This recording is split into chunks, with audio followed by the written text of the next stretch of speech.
اهلا بيكم في قناة اكلة ترندي. النهاردة هنعمل لكم خبز السوردو من غير سوردو.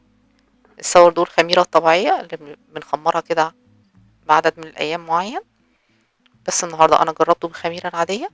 شايفين شكله تحفة ازاي؟ هنعمله مع بعض بأسهل طريقة. هنحتاج معلقة كبيرة من السكر ومعلقة كبيرة من الخميرة، بندوبهم في كوبايتين مية دافيين، واستخدمت هنا 8 كوبايات دقيق. دقيق عادي متعدد الاستعمالات، وهنا بضيف عليهم كوبايتين من دقيق القمح الكامل ومعلقة كبيرة من الملح، ونقلب كل ده مع بعض. طبعا الخميرة أنا سبتها تتخمر لمدة 10 دقايق زي ما حضراتكم شايفين شكلها. هنزل بيها على الدقيق ونبدأ بقى كده نعجن. طريقته سهلة جدا ويطلع معانا حلو. وهستخدم هنا 3 كوبايات من المية الدافية، وهنبدأ نعجن. بس طبعا أنا بضيفهم تدريجيا كوباية كوباية حسب نوع الدقيق. شايفين؟ احتاج ال3 كوبايات كلهم، وانا مش بعجنه كامل زي ما حضراتكم شايفين كده، مش بيحتاج عجن كتير. بعد نص ساعة من التخمير هنبص عليه نلاقيه شكله كده. هنبل ايدينا بالمية ونبدأ نعمل الحركة دي، مهمة جدا عشان العيش بتاعنا يطلع خفيف. شايفين؟ لازم تعملوا الحركة دي بعد نص ساعة، بتخليه خفيف جدا. ولو نقدر نعملها مرتين 3، كل مرة بينهم نص ساعة، بيبقى العجينة تحفة. شايفين؟ هنغطيها، وده شكلها بعد ما اتخمرت. شايفين الفراغات اللي فيها؟ معنى كده ان العيش هيطلع خفيف. دلوقتي بقى هنبدأ نضيف عليهم كوباية من الزيتون متقطع شرايح، ونقلبه كده مع العجينة. ده عشان اديله نكهة حلوة وطعم حلو. هنعمل نفس الطريقة اللي عملناها، بس والزيتون موجود جواها.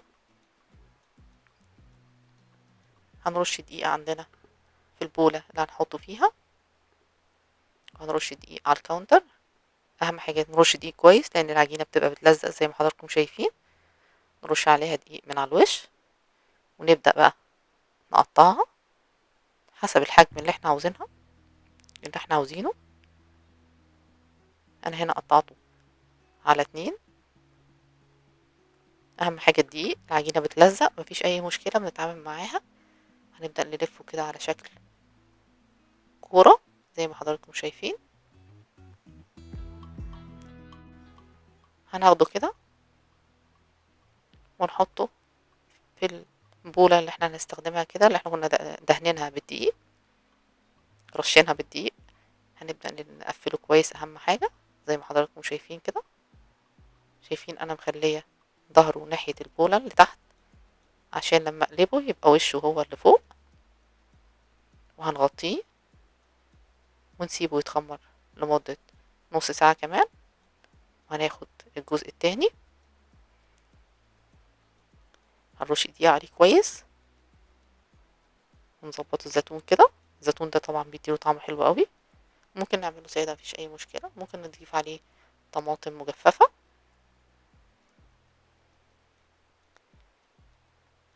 اهم حاجة نعمله فولد كده، يعني بنتنيه كده عشان يبقى العيش خفيف.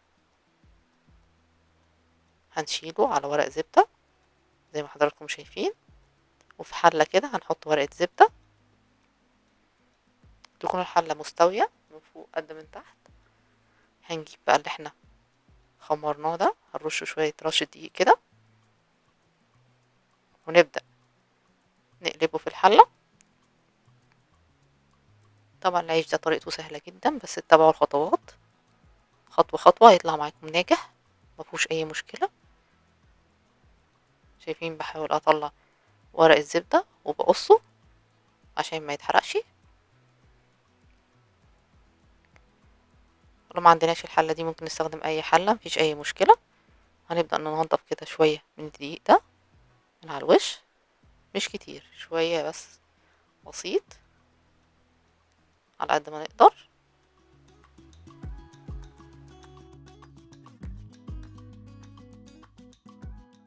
هنرش بقى الحاجات اللي احنا بنحبها، اي حبوب احنا بنحبها. انا حط شيا او حبة بركة، سمسم، او نسيبه زي ما هو مفيش اي مشكلة. وهنقطع كده من فوق، من فوق بس مننزلش جامد عشان يطلع العيش خفيف ونقدر نخليه يتنفس. لا ما عندياش الموز ده، ممكن نستخدم سكينة بس تكون السكينة حادة شوية.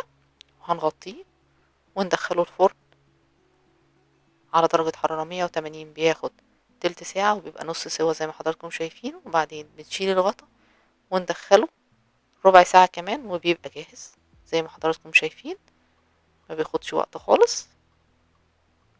ولو ما اتحمرش معانا من الوش نولع عليه الشواية 10 دقايق بيطلع حلو جدا.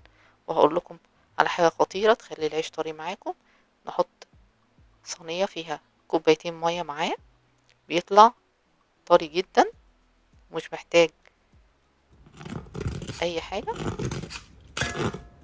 شايفين مقرمش من بره كده، تحفة وريحته جميلة جدا. شايفين انا هطلعه دلوقتي، شكله ما شاء الله حلو جدا. طبعا احنا بنسيبه الاول يبرد وبعدين نبدأ نقطعه، بس انا هقطعه وهو سخن عشان مستعجلة، عشان اوري حضراتكم شكله عامل ازاي من جوه. وخليكم معانا عشان نعمل احلى ساندوتش ممكن تاكلوه. وده اللي انا عملته في حلة عادية، يعني ده عملته في الحلة اللي هي الكاست اللي حضراتكم شايفينها، وده عملته في حلة عادية خالص وحطيت على وشه شوفان بدل الحبوب. شايفين مفيش اي فرق، عادي ممكن نعمله في حلة عادية، شكله تحفة.